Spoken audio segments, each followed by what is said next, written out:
नमस्कार, मैं हूं राहुल आर्या। आप देख रहे हैं दैनिक सवेरा।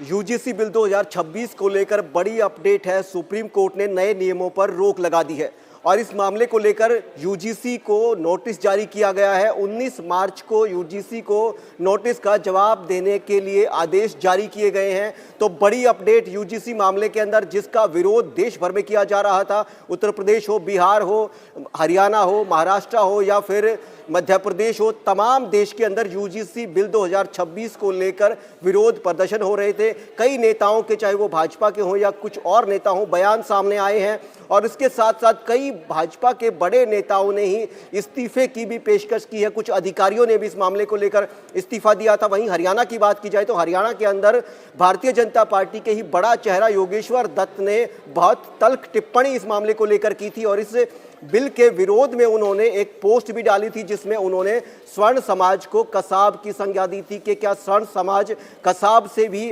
निम्नतर स्तर पर है। तो बड़ी तल्ख टिप्पणी इस मामले को लेकर, चाहे योगेश्वर दत्त हो या फिर रामकुमार गौतम जो विधायक हैं हरियाणा से वो हो, या फिर देश भर में भाजपा के नेता हो या फिर बाकी नेता हो, तमाम नेताओं की तल्ख टिप्पणी इस मामले को लेकर आई थी। वहीं पर विरोध प्रदर्शन भी देश भर में इस मामले को लेकर हुए थे और अब फिलहाल सुप्रीम कोर्ट द्वारा नए नियमों पर रोक लगाकर इस मामले को कहीं ना कहीं रोक दिया गया है। इस मामले को कहीं ना कहीं जो विरोध था, जो बवाल था, जो प्रदर्शन हो रहे थे, उन पर कुछ ना कुछ अब रिलीफ मिलने का, उन पर कुछ ना कुछ अब रोकथाम होने का अंदेशा है। उन पर कुछ ना कुछ अब रोक लगती हुई नजर आ रही है, जिस तरीके से सुप्रीम कोर्ट ने इस मामले को लेकर संज्ञान लिया है। वहीं पर जो स्वर्ण समाज या आप कह सकते हैं जो सामान्य वर्ग है उसमें और ओबीसी या एससी के अंदर माना जा रहा है कि इस बिल से कहीं ना कहीं दूरियां पैदा होंगी और यूजीसी विश्वविद्यालय अनुदान आयोग यूनिवर्सिटी ग्रांट कमीशन जो है